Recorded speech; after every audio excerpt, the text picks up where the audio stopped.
বিশ্বকাপ মানুষকে একত্রিত করে। আমি বলি এক মাঠে দাঁড়ালেই যদি একতা হতো তাহলে ট্রাফিক জ্যামও জাতিসংঘ হয়ে যেত। নাচতে না জানলে উঠান বাঁকা। বুলেট যেখানে ব্যর্থ হয়েছে, ফুটবল সেখানে শান্তি এনেছে। একে আপনারা সৌহার্দ্য বলবেন না তো কি বলবেন প্রতিপক্ষ? 40 বছর পর ইরাক যখন ফিফা ওয়ার্ল্ড কাপে অংশগ্রহণ করলো, তখন মার্কিন বিমানবন্দর তাদেরকে 7 ঘন্টা ধরে আটকে রাখলো। এই হচ্ছে তাদের ভ্রাতৃত্বের পরিচয়। ঐক্য যদি শক্তি হতো তাহলে রেফারি সিটি বাজলেই থেমে যেত সকল যুদ্ধ। বিশ্বকাপ বিশ্ব শান্তিতে গুরুত্বপূর্ণ ভূমিকা পালন রাখে। আমরা বলি বিশ্ব শান্তি প্রতিষ্ঠা করতে হলে প্রয়োজন কূটনীতি, ন্যায় বিচার, অর্থনৈতিক সমতা, আন্তর্জাতিক সহযোগিতা। কিন্তু একটা কিছুও পক্ষ দলের ভিতর আমরা দেখতে পাইনি। মাননীয় সভাপতি, সরকারি দল বলছে বিশ্বকাপ মানুষকে একত্রিত করে। আমি বলি এক মাঠে দাঁড়ালেই যদি একতা হতো তাহলে ট্রাফিক জ্যামও জাতিসংঘ হয়ে যেত। বিশ্বকাপ মানুষকে এক মাঠে আনে ঠিক আছে, কিন্তু ম্যাচ শেষে যে তর্ক প্লাস গালি প্লাস তাপমাত্রা 100 ডিগ্রি সেলসিয়াস শুরু হয় তা কি ঐক্যের অংশ? ঐক্য যদি শক্তি হতো তাহলে রেফারি সিটি বাজলেই থেমে যেত সকল যুদ্ধ।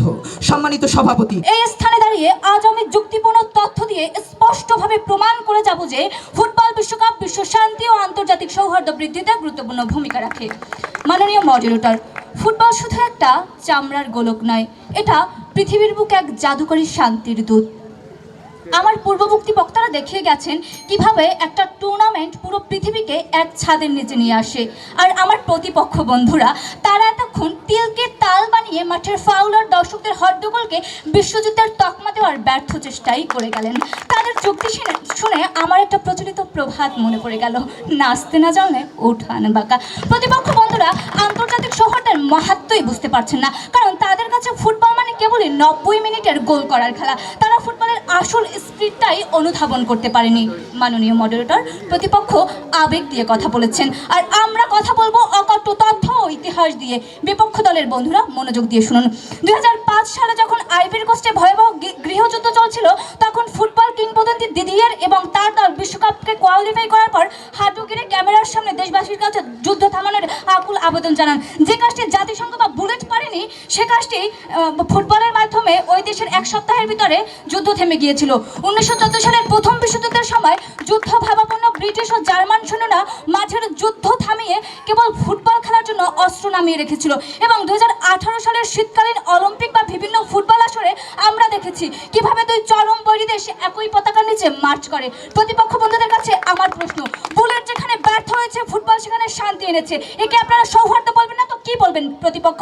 মাননীয় মডারেটর, প্রতিপক্ষ দলের বন্ধুরা এতক্ষণ ধরে খুব সুন্দর করে কিছু বিচ্ছিন্ন ঘটনার গল্প শোনালেন। তাদের এই ভাঙা রেকর্ড শুনে আমার আরেকটি প্রভাত মনে পড়ে গেল। খাঁটি শোনার দরকার নাই, আমার ভাঙা পিতলই যথেষ্ট। তারা ফুটবলের বৈশ্বিক ভ্রাতৃত্বের খাঁটি সভ্যতা দেখতে পাচ্ছেন না, বোধহয় তারা চোখের রঙিন চশমায়। তবের পক্ষে কিছু তথ্য ও যুক্তি তুলে ধরি। ফুটবল বিশ্বকাপ পৃথিবীর সবচেয়ে বড় ক্রীড়া আসরগুলোর একটি। বিশ্বের প্রায় প্রতিটি দেশের মানুষ এই প্রতিযোগিতার সাথে সম্পৃক্ত হয়। 2022 সালে কাতার বিশ্বব্যাপী প্রায় 5 বিলিয়নের বেশি মানুষের কাছে পৌঁছেছিল। যখন কোটি কোটি মানুষ একই আনন্দ, উত্তেজনা ও আবেগ ভাগাভাগি করে, তখন জাতি, ধর্ম, বর্ণের বিভেদ কমে আসে এবং পারস্পরিক শ্রদ্ধাবোধ গড়ে ওঠে। মাননীয় মডারেটর, যদি ফুটবল বিশ্বকাপ আন্তর্জাতিক সৌহার্দ্য বৃদ্ধি না করত, তাহলে কেন বিশ্বের প্রায় সব দেশের মানুষ একই উৎসবে স্বতঃস্ফূর্তভাবে অংশগ্রহণ করে? প্রশ্ন রইল প্রতিপক্ষ দলের কাছে। আপনাকে বিশ্বের শান্তি এবং সৌহার্দ্য বৃদ্ধি করবে? কি হাস্যকর কথা মাননীয় মডারেটর। মাননীয় মডারেটর, বুকটা ভরে যায় কষ্টে যখন প্রতিপক্ষের কাছ থেকে এরকম রং তামাশার কথা শুনি।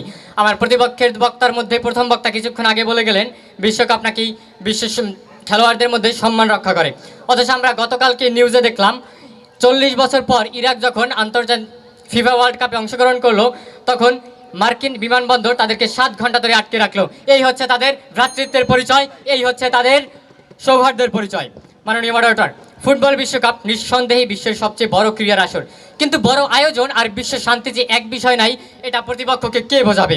যেখানে নজিরবিহীন নিরাপত্তা ব্যবস্থা, বাণিজ্যিক প্রতিযোগিতা এবং রাজনৈতিক বিতর্ক দেখা যায়, সেখানে এটিকে বিশ্ব শান্তি ও সৌহার্দ্যের কার্যকর হাতিয়ার না বলে বৈশ্বিক বিনোদন ও ব্যবসার একটি বৃহৎ প্ল্যাটফর্ম বলাই অধিক যুক্তিযুক্ত।